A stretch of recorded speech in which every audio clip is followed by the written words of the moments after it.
Welcome everyone to Global Purpose Speaks. I'm your host, DJ Taz Rashid, and I'm a musician who travels to mindful festivals and events all over the world.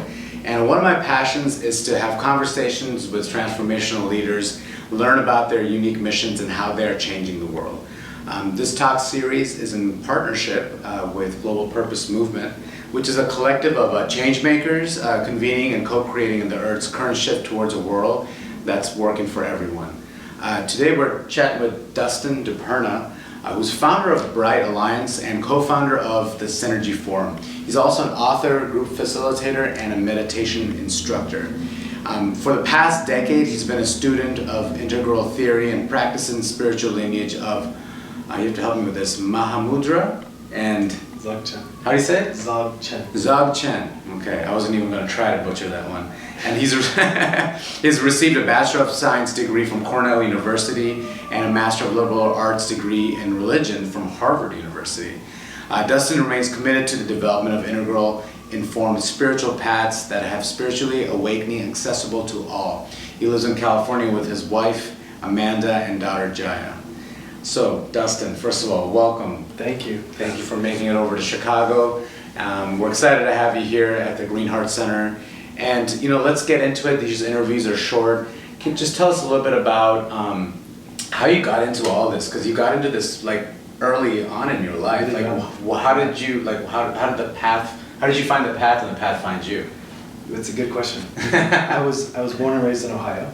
And the same. That's right. I'm from Ohio as well. That's right. We have that connection. Go Buckeyes. So being raised in Ohio, at least at that time in the 80s, I was born in 81. There wasn't a lot of spiritual depth that I was surrounded by, and so it was through, I would say, a series of both lucky events, also some, I think, inherited wisdom that came from somewhere, and life's pain that brought me onto the spiritual path. And as far back as I can remember, I would have lucid dreams. So I would be able to become conscious of my dreams, and I remember being 6 or 7, and just thinking it was totally normal that if I wanted to change my dream, I would jump up in the air in my dream, I would close my eyes, and I would shift into a new dream. I thought this was totally normal until I started talking to some of my friends, and nobody had any idea what I was talking about. Wow. Around that same time, I started to, a little bit later, I started to have what are known as out-of-body experiences or astral projection. How old were you at this point? I was in my early teens. Wow. At the time. I'd wake up in the middle of the night with what's called sleep paralysis. I wouldn't be able to move, but I'd be really alert. My consciousness would be awake. And after a series of events and asking some questions from my mom, who had actually had some of these experiences, she gave me a book. She gave me a book called Adventures Out of the Body. And that was a transformative book for me. Who was that book by? Robert Monroe. Okay. All right. Or Journeys Out of the Body, maybe. Journeys Out of the Body. Okay. And that book was incredibly transformative for me because it gave me permission to start exploring these states that I'd enter into during sleep. And what started to happen is that I began to practice this practice of astral projection or out-of-body experiences. And it did something profound for me because once I learned that consciousness could actually exist outside of my physical body, I was absolutely convinced that the journey didn't end with physical death. And that opening for me led me on the most incredible in-depth exploration throughout my teens of all the world's spiritual traditions, trying to discover what do these traditions say about death and about afterlife, and what is it that we know from our world's wisdom traditions, because clearly conventional science wasn't giving me the answers. That journey of exploring death and dying in the afterlife opened the doors to the great spiritual wisdom of the world. I remember the first time I found the Upanishads, these ancient Hindu writings about reality and about realization. I remember reading a few lines. I remember reading this line, Atman is Brahman, this sense of the deepest sense of our own awareness or self, and God or the world is actually the same, that Atman is Brahman. Mm-hmm. And I remember just knowing, as soon as I read that was true. And then I heard about spiritual awakening or enlightenment, and I just thought to myself, whatever that means, that is what I'm dedicating my life to. Whatever that means, whatever that takes.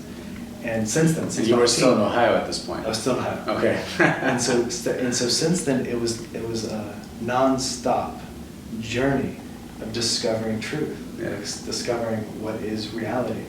And that led me to many different teachers, many different practices. And on this incredible journey that I'm still on. While you were growing up, I just have to ask this because most teenagers don't get to have this kind of experience. You know, there's a lot of other things teenagers are just fully engaged with. You know, whether it's football practice or, you know, whatever school activities. Like, how did you have, like? I know you said your mom got you that book, but did you have like friends or other people or communities to connect with about this kind of stuff, or were you just kind of reading about it on your own and experimenting, like?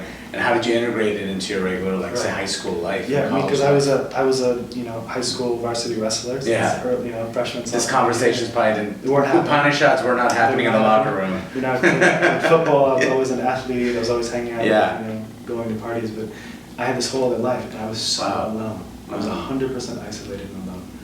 Yes, my mom gave me that book, but there wasn't a lot of deeper depth or wisdom that she and I shared together around some of this content. And so, yeah, I think one of the deepest wounds that I hold are the wounds from that period of time in my life. I probably didn't start to meet spiritual friends or sangha or community, or the Hindus call kula, probably until my early 20s. And I spent, you know, almost a decade, you know, 7 years, or 8 years, just like totally alone, totally alone. And I think it's one of the reasons I appreciate the kind of program that you're offering, is because now with access to media and access to the internet, we who enter into the spiritual path early can actually recognize that there are other people out there who are sharing the journey with us.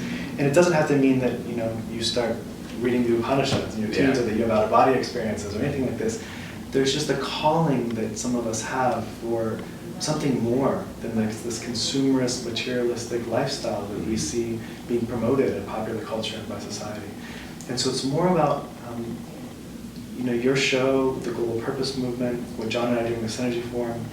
It's giving people a chance to opt in or to say yes to something with more depth. Because that's what we all want. If I had that when I was in my teens or my early 20s, it would have made all the difference in the world. And you know, I'm thankful for what you're doing, because I think it has a huge impact on people. As far as, you know, you getting this kind of exposure, like Upanishads, out-of-body experiences, you're studying different books, was there a path that you eventually started gravitating more towards? Was it like Hinduism or special type of meditation technique? Yeah. How did you like gravitate towards that? Because we're all different. We're all lined up and, you know, wired differently in certain ways. We have, you know, inherent unity, as you were speaking about earlier, but we gravitate towards different things and at different times. So what worked for you? Yeah, great. So I started meditating. I was introduced to meditation through a tradition called Transcendental Meditation. Okay. Yeah. I saw a flyer my freshman year of college with this yogi on it, with this big beard, and it was saying, like, you know, try meditation. And I thought, that's a good idea. I should try. I pretended to meditate. You know, I looked at a candle or sort of like closed my eyes and sat there following my breath, but I never had any formal instruction. And I went to a Transcendental Meditation trainings, which is within this Vedic or Hindu or Vedantic path. And it was great to receive that instruction, and it was great because it gave me a framework. It said you should meditate twice a day, in the morning and at night. So it gave me some structure, so I wasn't totally lost. I didn't stick with that type of meditation for very long, but I stuck with the structure. And so what naturally the morning and the nighttime. Okay. And what naturally started to emerge was a deeper exploration, first within this Hindu tradition, because I was so struck by the Upanishads. I began to find that some of the Hindu traditions open up our experience to this ultimate reality, but in certain ways don't integrate it into the body and into life and action and love. But then I discovered what's called the Tantric Hindu tradition, or the Hindu tradition called Kashmir Shaivism. And it was within this tradition that I began to open to a fully integrated spiritual path, a spiritual path that includes the body, that says yes to life. You said it was Kashmir? Shaivism. Shaivism, okay. Yeah. So this path includes the body, includes a yes to life, includes sexuality, includes our personality, how we actually use that to contribute to the world. And it was this tradition that opened me to the whole realm of tantric traditions. What naturally happened was that there aren't very many living masters or teachers within that lineage that are alive still. There's a great scholar named Alexis Sanderson out of Oxford. I had friends who were studying the tradition. There's the Siddha Yoga lineage that has a bit of this flavor in it. But there wasn't really a lineage that was strong and alive that I resonated with. And it was around that time that I was really yearning for more. I was yearning for an authentic teacher, an authentic path, lineage. It was around that time that I was introduced to Tibetan Buddhism or Tantric Buddhism. So the same approach of saying yes to everything, yes to the body, to life, to food, to sexuality, yes to saying, I don't need to leave the world. I can actually be awake and present in the world with a family or a household. I was introduced to the teachings of Daniel P. Brown, who's my current meditation teacher. What was his name again? Daniel P. Brown. Daniel P. Dan Brown. Okay. Dan was a professor at Harvard, is a professor at Harvard. He ended up serving as my thesis advisor for my work there. But he introduced me to the ways that a true teacher-student meditative path works. That there's a direct line of instruction and transmission that goes from teacher to student, and that that's the way that these traditions are kept alive. And that he received instructions from a teacher, that teacher received instructions from a teacher. There was a heart-to-heart connection. And it was in studying that particular path, Mahamudra, as you mentioned in the introduction, which means the great seal or great gesture. All of reality is seen as a single gesture, a non-dual gesture. Or Dzogchen, which means great perfection or great completion. It was through these two paths that I first came in contact with true lineage, true teachings, and it's what I've given my life to, practicing fully. So there was a really natural progression that led me from sort of more shamanic practices, like out-of-body experiences and these types of things, to ones that took me a little bit deeper into learning meditation, how to calm the mind and settle, to ones that say, okay, once you've calmed the mind and settled it, how do you open up into the experience and say yes to life? To then finding an authentic lineage and teacher that actually allows me to perfect that and refine that in a deeper way. To just last year, I taught my first Mahamudra retreat with Dan as a co-teacher. And so I've slowly started to merge into an opportunity to begin sharing these teachings myself with others in my life. And I find it to be the most incredibly rewarding track that I could ever imagine. When you can bring somebody onto a spiritual path and offer them depth and practices so that you as meditation instructor are no longer needed, right? You basically give them a transmission or an offering of instructions that they take their own inner guidance, their own inner guru. You teach them how to fish, rather than just give them fish, yeah. And I think that's one of the deepest gifts of some of these spiritual lineages, is that they figured out how to do that in a really strong way. Now I noticed that you wrote more than one book, right? Yeah, quite a few. How many books have you written? I've written 2 myself. I've co-authored one, and have a second one that I've co-authored that's coming out just next month. That second one I co-authored is with John Jaya, who we did an interview with earlier, and you'll be speaking to, I think, again. So, but you were fairly young when you wrote these. Yeah. So how did did you just have a lot of ideas and you were down and you're like, I just need to write all this down? Or how did you get inspired to write books at such a young age about such deep topics? Yeah, well, as I said, I started my spiritual journey early. Yeah. Before meeting Dan Brown, I met an American philosopher named Ken Wilber. I met Ken Wilber in my early 20s. Yeah.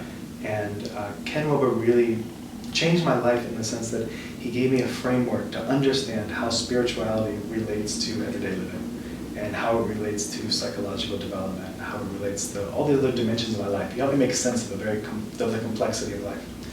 And in my work with Ken Wilber, it became very clear that I was in a position to learn from him, but then to take some of his work and really apply it to different subjects in the world. So in my mid-20s, I was attending an event called the Integral Spiritual Center, where we had 30 different teachers join us from different lineages and spiritual systems. And they all wanted to explore this idea of what would a trans-lineage spirituality look like? What would it be like if we decided that we're all human beings and that everything that we're sharing together in our unique paths is part of one universal human unfolding of experience? That there's a single human lineage or a trans-lineage spirituality that's trying to emerge on Earth. What would that look like? And in those dialogues with all these teachers, I was fortunate. The only reason I was there was because I helped do the logistics, move chairs and set tables. And I sort of was the hands and strength on the ground. The muscle. But the muscle, definitely. But while I was there, I got to meet all these teachers, and what it began to show me was that there was a huge opportunity that I had to actually research and write on these cutting-edge areas that integrate everything I learned from Ken Wilber and integral theory and his thought with direct applications into spiritual traditions and lineages and religion itself. And I just started to write. It was so clear to me the books I needed to write, how I needed to write them. I often say that it was almost like I got struck by a lightning bolt at this Wow. particular reading, and I was given a mission. I was actually shown the books I needed to write, what I needed to do, what it would lead to. And I'm just following that transmission that I Yeah. received during those gatherings. Yeah. And, it's turned into one book that explores the process and the depth of spiritual awakening, what that looks like, how that integrates in the different religious traditions. Another book that looks at how the evolution of consciousness relates to different religious and spiritual traditions. So there are traditional versions of religion, there are modern versions, there are postmodern versions, there are post-postmodern versions, or integral versions. Another book that John and I wrote together explores integral theory and what's known as the Trans-Himalayan tradition. This is the tradition that eventually emerged through the work of Alice Bailey and then currently Bruce Lyon. So it comes from that theosophical lineage. Another book that I wrote is called The Coming Waves. This is a book that integrates 12 of the best and most thoughtful conscious leaders that I could find, and ask them each to write a chapter about what it means to live in this evolving world and what it means to evolve consciousness. So all those things have just been inspiring. Yeah. And I've now taken that idea of writing books and publishing books and brought it into a whole publishing house, which is now called Bright Alliance, and have helped other people publish their own work as well. So hopefully, Taz, we have a book from you coming out. We keep talking about it. This is a topic that's come up a few times, yeah. Okay. Well, tell me a little bit more about Bright Alliance and a lot of the work you're doing currently. So like you've had these experiences. You wrote a few of the books, and you're co-authoring more, books and coming. But like, what are you doing for, like, say, work and your business? Tell us a little bit more about that. Yeah. So I have to say I work on 3 different scales. Okay. So scale number 1 is like the microcosm. It's I work with people one-on-one. So anybody who happens to see this, or anybody who hears about me, the work I'm doing, I'm always available for one-on-one work. I think it's the most effective way for immediate transformation. So that's one way that I work. Meet with people one-on-one in California, or via Skype if they're not in California. The second thing I do is I help to facilitate group processes, so group facilitation. Just last week, I was working with a group called Sphere, and we did a gathering called The Art of Relating. And this explored the ways that we bring meditative awareness into our friendships and into our love relationships. Most of the time, people think about meditation being something they just do by themselves. What happens when we bring meditation into relationship? We bring that level of presence and depth and connection. So I do many types of groups like that. I'm doing an event in New York in October. Anybody that happens to see this is welcome to join that. It's the last weekend in October. I teach in DC. What is the October event? October is exploring the depth of integral spirituality. So what is integral spiritual development? How do we understand spiritual development in our modern age, given what we know about neuroscience and developmental theory and all the world's religious and wisdom traditions? Cool. Another one I'm doing in DC, it's another event. This is looking at the intersection of how we start to cultivate spiritual confidence in our life, how we connect ourselves to something deeper beyond our own egos or sense of self. And when we tap into that, we actually bring forth more service and more goodness into the world. So all over the place. But people can check out my website, www.dustindiperna.com, and everything I'm offering, everything I'm doing is there. Last thing is that I also work on this larger scale, and this is how we begin to weave and synthesize these organizations and individuals into a larger movement. And so I'm working with a group called Green Heart International, and we're helping to explore this idea of a global purpose movement. And what's been so fulfilling about that work is that we begin to see that none of us are in this alone, and none of us can do it alone. So there's an automatic way in which our egos are put in check, that we need each other. And the world that we want to create can only be done and can only be created through us working together and finding deeper synergies and finding the ways that my shortcomings can be made up by you and vice versa. And it's through that level of collaboration, when we're bringing a meditative awareness to it, that I think we have a lot of hope for what's possible going forward with the future of the planet. That's amazing, Dustin. And with all the stuff that you're doing, I mean, that's amazing. You're traveling, you're working one-on-one, you're also a father and a husband. Tell us a little bit about how the conscious man, and husband, what is that like? Like, how do you relate to family, and like, what is your, how do you apply all this to like, a living situation? I had a dear friend who I've been married for 7 years. Yeah. I've been together with my wife for 7 years. Congrats, that's awesome. Yeah. And I had a friend say to me once, if you really want to be a master of meditation, Mm-hmm. it has to start at home. Like if you can't show up at home with a deep level of presence and love, then you're fooling yourself that you're going to sort of share meditation and awareness with the world. It just, yes, has to start at home. And it was around that same time that my wife and I decided to have a child. And having a child has been the most magical and positive experience of my life, but also the most challenging, because all of a sudden, all of this time that I once had for my own personal spiritual practice and meditation and yoga has now been given to the benefit of a young child. That also means that the relational dynamics between my wife and I are focused on a child. So it gets it's a new really meditation. complex. The really child fast. is like a new meditation. Exactly. Yeah. And it's been phenomenal. Yeah. It's been full of happiness and goodness. It's been full of challenging times and difficulties. And I would just say that the conscious man should do his best, and the conscious woman should do her best to develop a sense of wholeness within themselves as much as they can before they embark on partnership or even embark on this idea of having a child. Because that wholeness is the only kind of foundation that we have as a refuge when times do get tough. And I can only imagine, had I not felt a sense of wholeness and then moved into relationship and childhood, it'd be so incredibly challenging. What would you say, like, that brings you back to that level of balance? That because everything you're speaking of, you're saying like it has to start at the family or from home. Yeah, first start with oneself. Yeah, with the self and then family. Right, yeah. So what, like, in those challenging moments, when things get tough, or like you're like, okay, I wanted to go this way, it's happening. What brings you personally? Let's just keep it to you for that sense of balance to kind of like equalize it, or So one of the things I learned something early on, in that if I ever felt like my family life was somehow diametrically opposed to my life of meditation teaching or purpose, then everything would feel off track. But when I could feel that serving as a father, as a husband, and contributing to my family was actually contributing to the whole, when I felt that alignment, things felt so much more clear. And so I say the first thing is that not to treat work and home life separately, but to recognize that the contribution to home life contributes to work life, and vice versa. That there has to be an integration of those things. And communication between the two. There has to be. The second thing is that it's a really strong practice for me to reframe things. So anytime I feel that my current circumstance is actually difficult or hard or negative, I remind myself of how much privilege I have and how fortunate I am, and what a precious opportunity this moment is and this life is. I found myself recently in a challenging situation where I've been a little bit, my ego isn't getting what it wants. And it's been really helpful for me to reframe the fact that what my ego wants in this moment may not be serving me or my family or a larger community.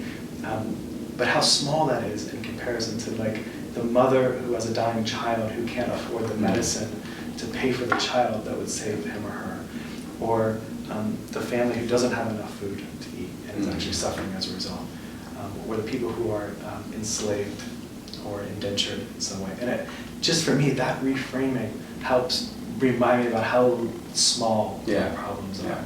And when I can do that, everything, it makes me feel connected to humanity, and it makes me realize how unimportant my own ego's complaints are. The ego's sneaky like that, isn't it? It's just like, just when you think you're like, I'm managing it, it's like, comes at you, but this is for a good reason, and it makes up all the excuses. That's great to, so reframing.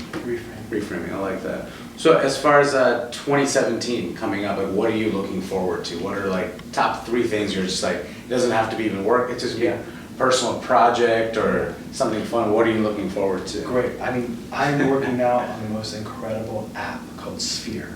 Okay. This app is going to be Headspace plus the depth that could be possible with religious and spiritual traditions. Wow. I'm curating 4 other teachers alongside me that are all excellent teachers. Amazing. The brand is super cool, really fresh. The practices that we're sharing on the app are incredible.